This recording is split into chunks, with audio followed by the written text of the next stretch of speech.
Hello, all you freedom riders. Happy Martin Luther King Jr. Day. It is the 16th of January, 2023, and I hate to admit it, but I didn't know that it was Martin Luther King Day, and then finally it dawned on me when I saw that there was no trading on the stock market this morning. Martin Luther King, what a guy. Amazing. Talk about fortitude. Incredible. And the problems he was addressing in the 60s, some are still obvious and apparent and conspicuous.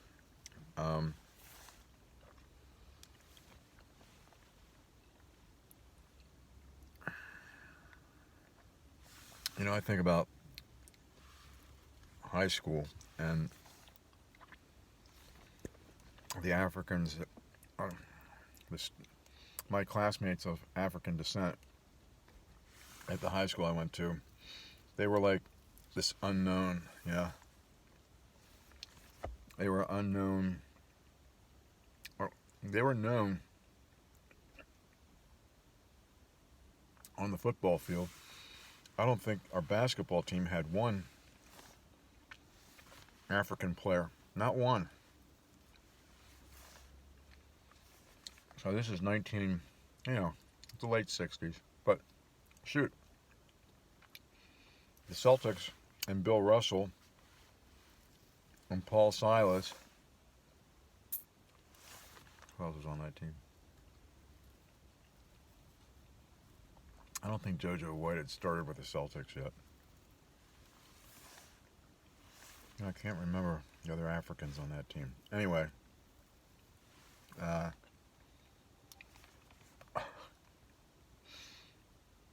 Martin Luther King. That guy had some brass ones. Oh, here comes. It's like a jet. Landing. I think. We'll see. Anyway, so Martin Luther King and Robert F. Kennedy, I think, were killed, assassinated. This guy did a touch and go. They were assassinated. I think they were both assassinated in 1968. And I think both of the assassins are still alive. I know Sirhan is, and now he's crying like the little baby bitch that he is. Let me out, let me out. I should be let out. My life is almost over. That's a bonanza. Listen, I can't get the window down. It's definitely a bonanza. Can you hear that engine? That's unique. The sound of that engine is unique. Anyway, yeah, so Sirhan's pissing and moaning and bitching that he should be let out. After he murders Robert F. Kennedy. Premeditated murder, too. He should be dead. He should just be dead. I don't want to hear any of that bullshit, but California was changing their capital punishment laws at the time, and he didn't get off. He just didn't croak. They didn't kill him.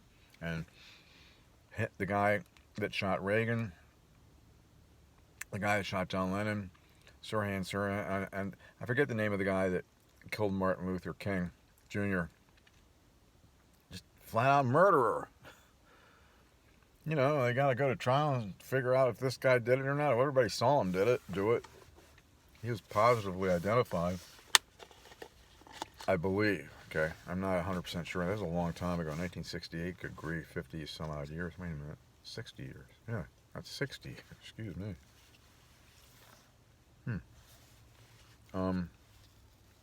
Anyway, Martin Luther King. He wouldn't back down. That Tom Petty song where, I won't back down? And Martin Luther King never backed down. And I'll tell you what, he went up against some pretty powerful foes and enemies. I'd say it wasn't just an opponent or an obstacle. There were enemies, and the racism that I witnessed was bizarre. I went down in the summer of '69. I went down to Florida to visit my aunt and uncle on my mother's side. Cousin. It was a cousin on my mother's side. Gigi. And her husband Harry, daughter Laura, and Danny. And I've completely fallen out of touch with them. But the mother was the most outspoken, blatant racist that I've ever encountered. And it just in any kind of conversation, it could just pop up all of a sudden out of her, this horrible racist rhetoric that just makes you want to like disavow any connection to the same species that she is. She was awful.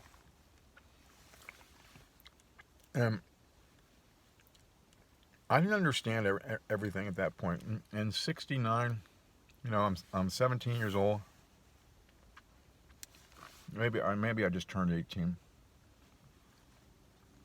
And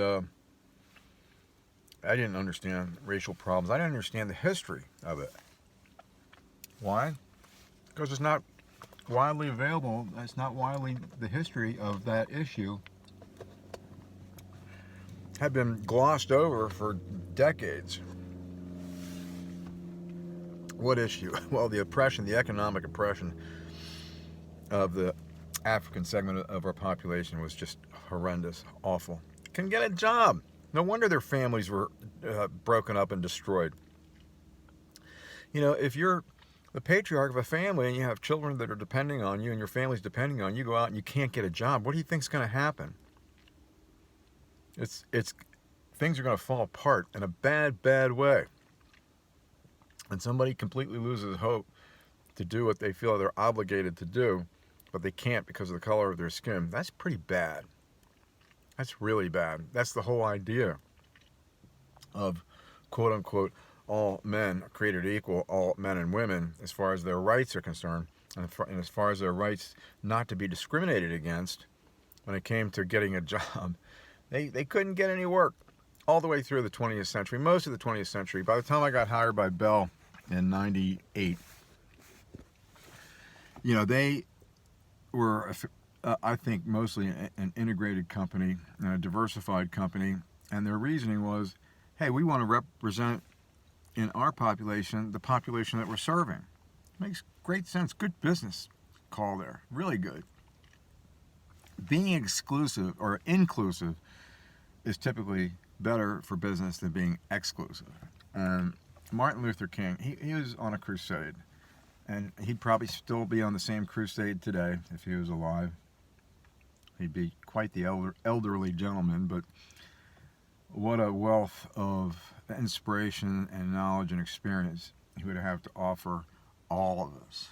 All of us. My daughter, the first time we went to D.C. and we stood on the steps of the Lincoln Memorial, she was choked up by emotion because that's where Martin Luther King delivered his I Have a Dream speech, and that really meant something to her. I am gratified that that's the case.